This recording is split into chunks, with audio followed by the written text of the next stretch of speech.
Jis, nah nanti kan hari Sabtu nih, tanggal 25 November nih ya. Ya. Kan ada perusahaan rokok dari Kerawang, itu pengen ngadain seminar tentang bisnis. Ya. Nah itu kan salah satunya terkait dengan kayak fondasi apa namanya, minta soal apa? Cara mengembangkan bisnis jasa ya. Ya. Nah tapi kita di sini spill dikit-dikit nih ya. Ya, Coba boleh. spill dikit-dikit nih, bikin fondasi bisnis secara umum dulu deh. Jangan yang apa? Jangan yang jasa dulu deh. Yang umum aja dulu nih, spill dikit nih. Yang bisa diterapkan di seluruh bisnis lah ya. Iya, betul. Jadi dalam bisnis itu kan sama kayak ngebangun bangunan. Oke. Atau sama kayak pohon. Semakin tinggi pohonnya, anginnya semakin gede. Oke, Gitu kan. filosofi itu ya. Iya, jadi filosofinya itu. Jadi semakin bisnisnya berkembang, banyak rintangan-rintangan nih yang bakal datang gitu. Entah itu masalah internal, entah itu masalah dari luar kayak vendornya, atau misalkan dari bahan baku segala macam ya. Dari konsumen, mungkin kritik konsumen. Oke. Halangan-halangan itu yang akan membuat si pohonnya itu terusik lah. Bergoyang ke sana ke sini ya. Ya, dan kalau misalkan akarnya ini nggak kuat, gitu ya, nggak nancep gitu ya, ya dia akan terbawa angin. Oke, tumbang ya. Nah, makanya kita harus bikin bisnis yang akarnya kuat gitu. Oke, bikin bisnis yang pondasinya itu benar-benar kokoh ya. Kokoh. Jadi ketika nanti saat berkembang, kita udah kuat nih untuk melawan yang lainnya gitu. Oke. Ibaratnya kita itu sebuah pohon kecil di antara pohon-pohon besar. Iya. Ketika kita juga ikut membesar, ternyata wah anginnya kenceng banget nih. Iya, gitu ya. iya gitu. Oke. Karena ada yang bilang gini di videonya Cipeng, Dr. Tirta. Oh, Dr. Tirta ya. Dia bilang gini, banyak bisnis yang gagal itu justru saat dia lagi berkembang. Sedang tumbuh ya. Iya, bukan saat dia memulai katanya. Oke. Kalau memulai katanya gampang. Yang susah itu ketika berkembang. Di gitu. saat-saat krusial, kritis itu justru saat berkembangnya ya. Ya, dia bilang kayak gitu. Dan pondasinya apa aja nih yang harus dikuatin gitu kan secara umum. Pondasinya apa aja sih? Kalau bangunan kan ada batu, ada semen, ada batu split yang kecil-kecil gitu kan. Nah, itu. Ada tiga. Oh, ada tiga ya. Yang pertama organisasi. Oke, organisasi. Organisasi di internalnya dulu. Nah, kita itu butuh di breakdown lah ya, dijabarkan. Oke. Kita butuh orang-orang yang seperti apa sih? Butuh pegawai apa sih gitu. Misalkan online shop, berarti ada yang packaging, ada yang ngurusin misalkan packing ya, terus ada yang mungkin nempelin ngerekap alamat kayak gitu ya. Nah, kita butuh orang apa aja nih gitu. Itu harus dijabarkan, organisasinya harus jelas ya, jangan sampai ada yang double job atau mungkin kerjanya bingung dia kerjanya apa, kan biasanya gitu. Benar. Kalau UMKM biasanya masuk, taunya jadi kerja apa aja gitu di dalam UMKM itu gitu. Tidak terstruktur lah. Iya. Jadi apa ya, palu gada lah ya. Lu bisa apa, lu kerjain semuanya gitu. Ya kayak gitu. Lu bisanya apa gitu ya, 1-2 hal misalnya, tapi lu malah mengerjakan 4-5 hal gitu ya. Ya, nah itu disebabkan biasanya karena ketika kewalahan, ya udah gitu rekrut orang aja tanpa mengetahui kita tuh butuhnya apa gitu, siapa gitu. Benar. Ya berarti jadi ya struktur organisasi ketika kita bisnis itu di awal-awal kalau sudah membutuhkan bantuan, strukturnya itu, organisasinya itu harus benar ya. Harus benar. Jadi yang apa kita butuhkan, misalkan kita udah kewalahan nih di bagian kita udah berjalan produksi, marketing. Misalkan kita baru sendiri nih. Marketing, produksi, kemudian packaging. Nah ternyata udah kewalahan nih. Yang mana nih yang kita mau lepas gitu ya? Iya betul. Ternyata kalau misalkan marketing belum deh, jangan dulu dilepas deh, marketing harus kita dulu. Bagian produksi kayaknya ini bisa dikerjain orang karena produksinya itu gampang. Iya. Nah hire lah orang untuk bagian produksi gitu ya. Iya kayak gitu. Dan nanti jangan disuruh ngerjain yang lebih banyak lagi dulu. Pokoknya kuasai dulu di situ ya. Ya kuasai di situ sampai benar-benar timnya bagus di situ. Iya, benar. Timnya bagus itu. Nah, si organisasi ini juga apa ya, faktornya adalah leadershipnya. Nah, apakah si pemimpin bisnis ini, si yang punya bisnis ini bisa mengatur orang-orangnya nih? Kadang organisasinya udah bener kan, dalam organisasi kadang ada aja yang ribut lah. Ya, struktur sih struktur ya ada gitu. Tapi ketika si struktur ini sudah ada tapi nggak bisa diatur, nah ya itu percuma juga ya, sih. itu susah itu. Memang agak susah ini yang leadership ini. Kan tiap orang kan beda-beda ya. Ada orang yang mungkin galak, tegas. Ada orang yang mungkin dia nggak enakan orangnya. Ada yang mungkin fleksibel, ada yang gimana. Itu beda-beda tiap orang cara dia memimpin ya. Satu kelompok gitu. Nah, ini yang itu menentukan juga pondasinya kayak apa gitu. Benar-benar kemampuan leadership kita ya.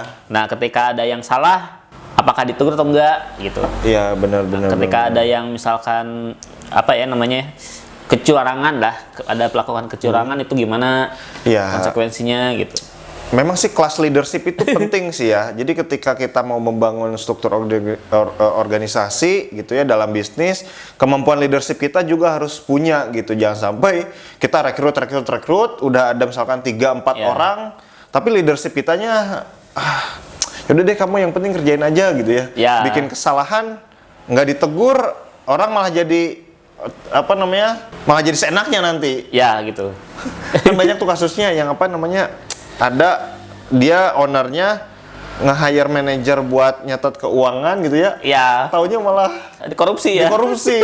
Dipakai ke Bali lah, itu sempat viral tuh kemarin sempat viral. Ada juga yang ini yang dibunuh. Pemilik bisnisnya dibunuh. Si ownernya ya. Owner dibunuh gara-gara dia menegur karyawannya. Di semen. Iya, yang di semen. Aduh, di semen. Ya memang susah gampang nih gitu. Jadi kita juga harus tahu apa ya namanya, mengatur karakter orang lah. Mungkin ada yang bisa ditegur dengan kekerasan ya, atau tegas gitu ya. Mungkin ada juga yang kita nggak bisa seenaknya gitu. Ada orang yang beda-beda lah tipikal orang-orang. Ya itu leadership itu emang banyak yang harus pelajari sih, psikologi orang gimana, nah, itu gestur orang ketika kita marahi itu gimana gitu ya, respon dia itu gimana, itu penting banget sih. Jadi kita harus tahu nih perilaku orang tuh kalau ada ya orang tuh yang kalau dimarahin malah makin menjadi ngelawan.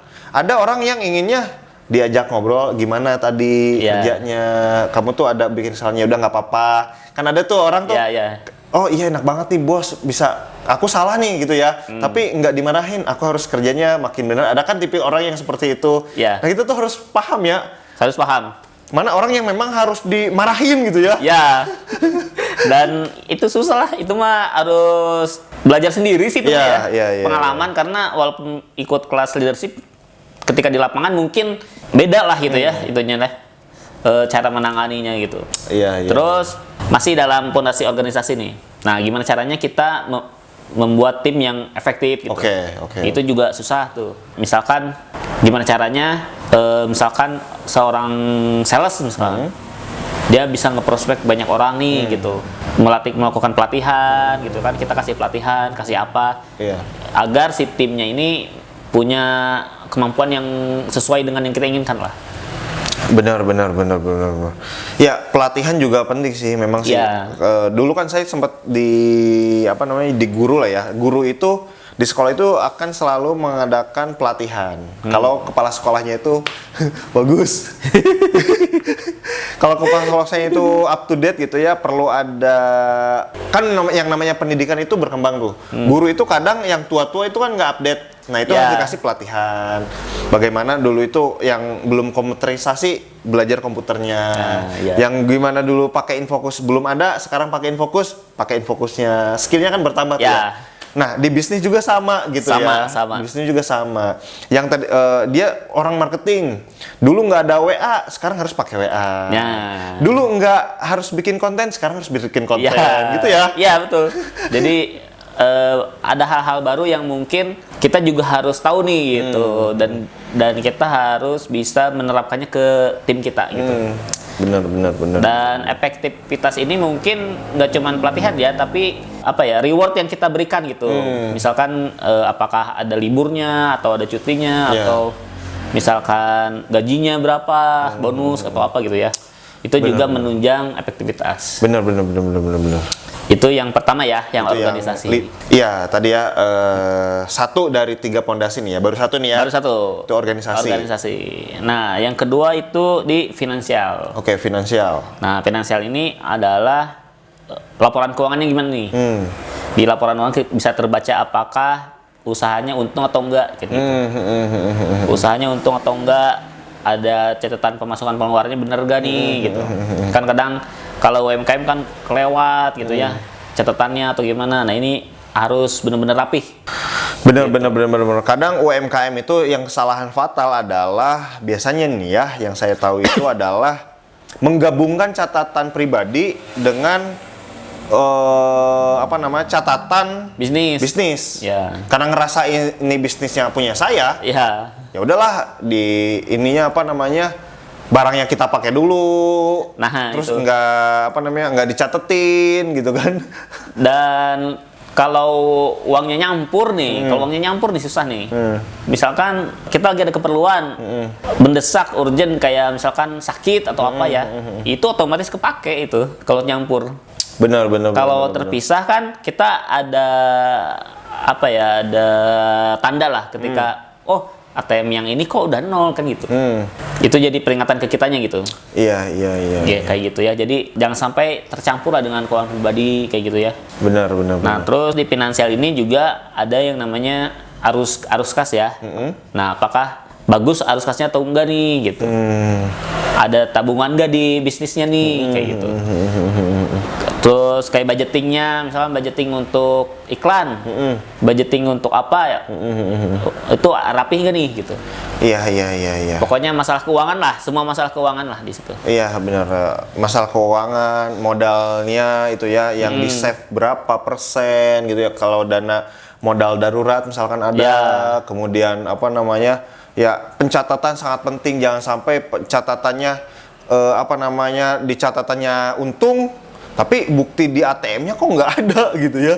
Ini apa yang salah nih? Yang mana yang salah gitu kan? Nah itu kan pas mau belanja lagi uangnya nggak ada, tapi di catatan kok ada gitu ya. Ya. Itu jangan sampai kayak gitu. Itu akan membuat pusing tuh di situ.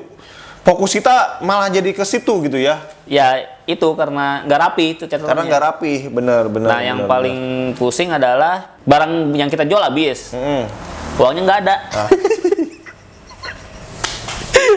Kemana nih uangnya kan gitu, mau belanja lagi nggak bisa, ya kan gitu. Ya di catatan kita nggak ada. Gitu ya. Di kemana gitu. Itu harus ditelusuri, jangan sampai karena salah nyatet gitu gitu ya.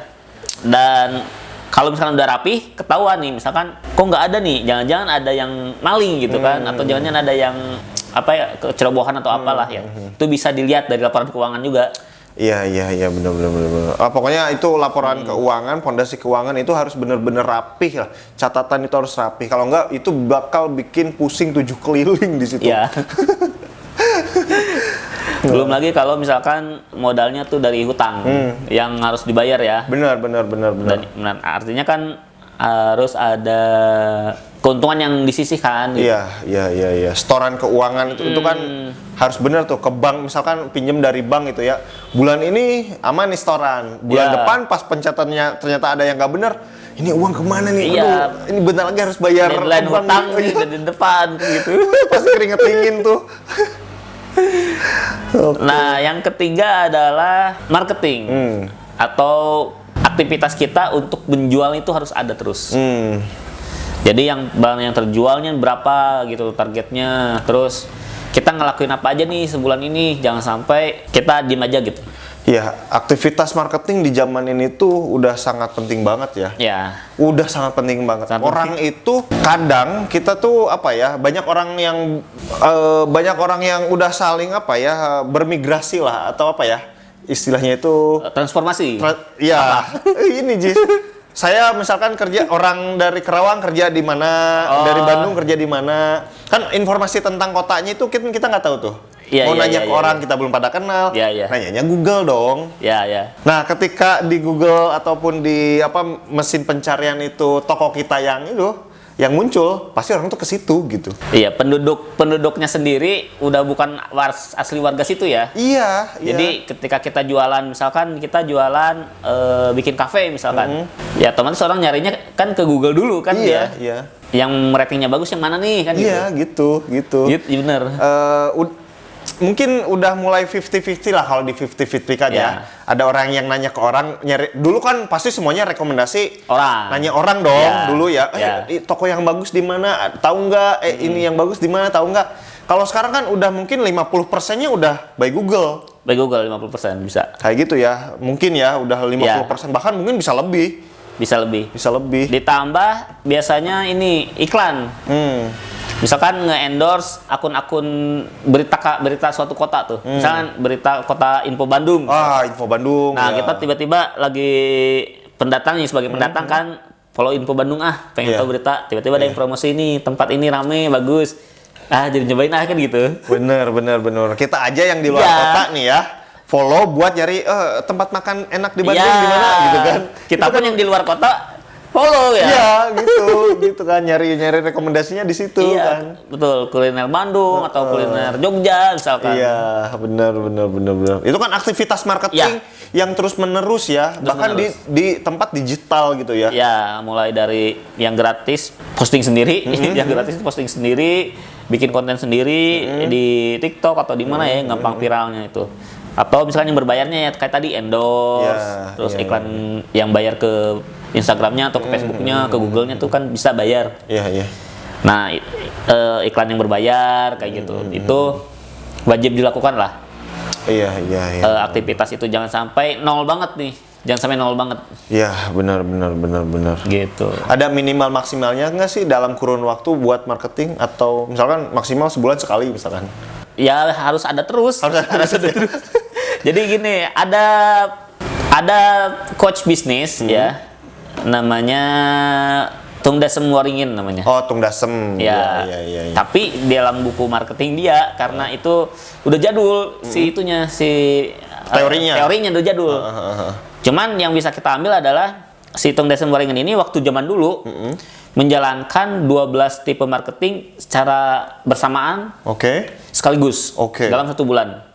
Nah, kata dia itu wajib, nggak boleh nggak. Mulai dari telepon marketing, email marketing, dulu ya, iklan di koran, itu masuk tuh ke dalam 12 itu tuh. Iya, iklan di koran tuh. Ketika koran memang masih jadi tempat orang nyari info ya. Ya, kalau sekarang kan udah nggak relevan nih, udah jarang baca koran kan orang-orang. Nah, kemungkinan yang bisa kita ambil adalah kita bikin marketing itu sebanyak-banyak mungkin gitu. Misalkan satu endorse selebgram, endorse di TikTok, terus iklan berbayar, terus posting pribadi, itu harus dilakukan bersamaan terus selama setiap bulan gitu. Jadi ada terus gitu. Nah itu yang bisa kita ambil pelajarannya di situ. Karena zaman dulu pun marketingnya dia ada 12 gitu, terus aja tiap bulan. Nah dia bilang dia menjamin kalau misalnya udah dilakuin 12 terus, nggak mungkin nggak ada orderan kan gitu. Nah kita juga sama, misalkan kita posting terus, itu kan yang digitalnya tuh. Belum lagi misalkan kita mungkin bikin spanduk atau bikin kolaborasi bikin event. Ya, kalau dibagi secara garis besarnya ada marketing online dan ada marketing offline lah ya. Di marketing online ada berapa? Misalkan ada 10 misalkan gitu ya. Gitu. Di marketing offline misalkan ada berapa? Ada 5 misalkan ya. Ya itu harus dilakukan. Ya kalau bisa semuanya dilakukan dalam 1 bulan. Nah kalau misalkan nggak bisa karena budget terbatas. Ya, budget terbatas, orangnya nggak ada gitu kan. Ya minimal 1 lah ya. Minimal 1 dan konsisten ya. Ya jangan sampai 0 banget. Iya. Nah kebun desain pun ini masih kewalahan nih untuk menjalankan, pengen semuanya jalan tuh marketing susah. Iya, masih kesusahan. Bener. Setidaknya ada beberapa lah ya yang bisa kita pegang gitu ya. Ya. Dan itu pun harus dilakukan secara konsisten terus gitu ya. Terus gitu. Sampai akhirnya orang tuh order nanti juga gitu. Iya, benar. Kita juga lihat toko online di Tokopedia, di Shopee itu kan lihat tuh, dia update nggak postingan terakhir kapan gitu kan? Ya, postingan terakhirnya kapan, terus online-nya kapan nih? Kalau di online shop itu kan suka kelihatan tuh terakhir online katanya. Iya. Nah, kita suka malas kalau misalkan terakhir online 2 hari yang lalu, wah takut nggak ini gitu. Itu masih mending, guys. Kalau misalnya 1 tahun yang lalu, wah ini mah udah di blacklist ya. Di blacklist. 1 bulan yang lalu, wah ini juga 1 bulan yang lalu juga udah blacklist sih. Ya. Udah yang lain aja nyoba lagi gitu. Nyoba lagi. 1 minggu yang lalu bahkan itu juga masih pertimbangan berat ya. Pertimbangan berat nih 1 minggu yang lalu nih orang nih. Kalau hitungannya harian gitu ya, masih 1 hari yang lalu tuh. Masih nyoba lah ya. Masih oke deh. Nah, yang itu kan udah jam-jaman tuh 1 jam yang lalu. Tuh, nah, itu mah masih oke tuh. Itu mah pasti oke banget kalau kayak gitu hitungannya kayak gitu. Nah, itu pun bukan marketing sebenarnya ya, cuma jam online aja gitu. Jam online aja. Karena memang si konsumen ini pengen yang aktif terus tuh, pengen yang ngelihat toko yang aktif nih yang mana. Iya, artinya kan aktif. Marketing juga kan aktivitas gitu kan. Terus memunculkan dirinya ada gitu kan, eksistensinya ada. Nah, aktivitas yang seperti tadi juga itu kan aktivitas yang eksistensinya tokonya ada gitu, aktif terus gitu. Ya, kayak gitu. Kayak gitu ya teman-teman untuk marketing. Oke. Nah, itu aja sih 3 pondasi ya? Pondasi dasar ya. Nah, sebenarnya banyak sih bisa diulik-ulik lagi di tiap poin nih. Bisa jadi pembahasan lagi lah. Iya. Dan kebanyakan bisnis itu fokusnya di marketingan doang. Benar. Ketika tadi di keuangan ya, pondasi keuangannya kacau, udah deh. Ketika naik tadi, ini mana nih kok uangnya nggak ada? Wah, runtuh deh gitu ya. Dan gawatnya anak-anak zaman sekarang memang bisa marketing. Oke, bisa marketing karena bisa bikin konten mereka. Bisa marketing. Cuman sekalinya viral, sekalinya bagus, ketemu momennya ya. Orderan banyak, tapi ternyata tim produksi baru sedikit. Nah, gitu kan. di apa namanya, organisasi ya? Ya, di organisasi, atau misalkan kita bahannya kurang misalkan. Nah, otomatis itu akan sedikit mengganggu tuh. Wah, gimana nih gitu. Kita butuh modal lebih banyak gitu. Iya. Marketingnya bisa, bikin kontennya jago gitu ya. Tapi di 2 sektor ini nih, di organisasi dengan pencatatan keuangan masih bisa terjadi kewalahannya di situ ya. Iya, terjadi di situ. Atau ada lagi kasus lain, misalkan marketingnya nih bagus nih, tapi kita nggak ngelihat nih di fondasi yang kedua yang finansial. Ternyata uangnya malah dipakai marketing terus gitu. Otomatis profitnya kan menghilang, terkikis lah perlahan gitu. Benar. Nah, katanya yang gawat itu adalah bisnis zaman sekarang tuh mereka fokusnya marketing gitu. Mereka melupakan fondasi lainnya di belakang. Padahal harusnya 3 ini beriringan ya. Balance beriringan. Kayak gitu ya teman-teman. Ingat ya, itu 3 pondasi tadi harus balancing. Balance lah ya, kayak gitu. Jangan sampai pincang salah satunya kayak gitu.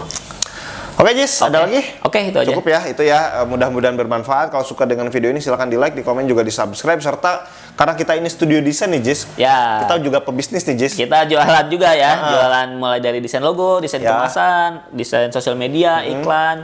Pokoknya segala hal desain bisa order di Kebun Desain. Iya. Kita juga selain mendesain juga bisa membantu daftar perizinan merek, daftar merek, terus bikin NIB, bikin izin edar PRT, itu bisa. Tinggal WA aja ke nomor yang ada di bawah ini. Ya, kayak gitu ya teman-teman ya. Oke, thank you. Sampai jumpa di vlog kita selanjutnya. Bye-bye.